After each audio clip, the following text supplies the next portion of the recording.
Despite the conflict, a historic church in Ukraine continues to hold Catholic Mass.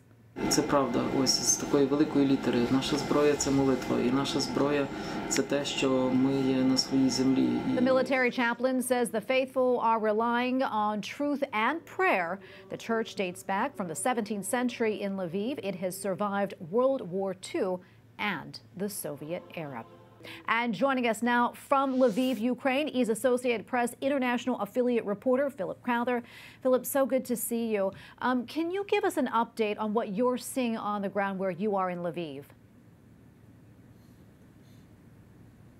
Yeah, well, this sometimes feels like a city that is an awful long way away from a country at war, but it is a city within a war. And you might walk the streets and feel like things are rather normal, but then when you get closer to the train station here, you notice there are a lot of refugees in this city, because this is essentially a stop-off or a transfer point for a lot of those refugees coming from the east of the country, coming from the capital, Kiev, but also from any other place within Ukraine. Anybody who wants to flee to the west, to the European Union, and more than anything to Poland, that being the country within the European Union that has accepted with open arms, it must be said, the largest amount of refugees from Ukraine, well, they will all pass through this town of Lviv. This is where the trains arrive, some buses, cars, vans as well, and then the trip goes on. Some frantic scenes here at the train station, not all that dissimilar to some of the pictures you might have seen at the train stations in the capital city Kiev or in Kharkiv in the north as well. People pretty desperate to get out of this country right now. But the good thing about Lviv is this is a pretty peaceful place. This is where those refugees get a little bit of peace and calm that they so desperately need after a treacherous journey behind them. And Philip, I understand the mayor there appealed for assistance today amid an influx of Ukrainians seeking safety in the West, saying in part the city has actually reached its capacity to provide for the hundreds of thousands who pass through. What more do you know about that? And also, can you talk a little bit more about this growing humanitarian crisis?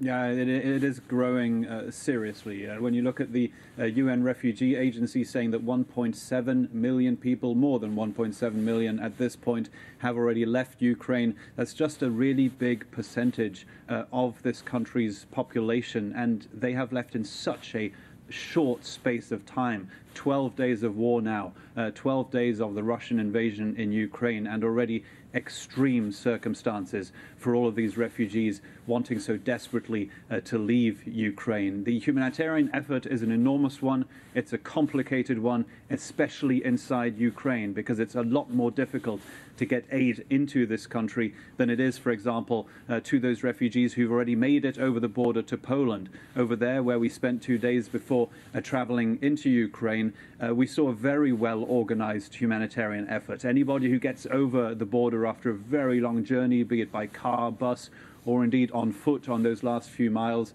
they get a warm meal, they get a little bit of warmth, they get a place to spend the night as well, and maybe more importantly, they get means of transport to continue their journey, because for very few, the border town is where they want to be. They want to move on to other cities in Poland where they might have friends or family, or they might want to move to other countries in the European Union. We saw, for example, people offering free rides for refugees to the likes of Italy or Denmark or Germany, for example.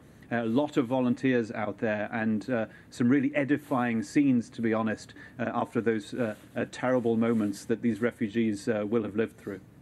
We have about a minute left or so, Philip, but I know that you've met so many people along the way in Poland and in Ukraine, that is. Would you mind sharing with us maybe some of the stories that really struck you and you think would be good for our audience to know about?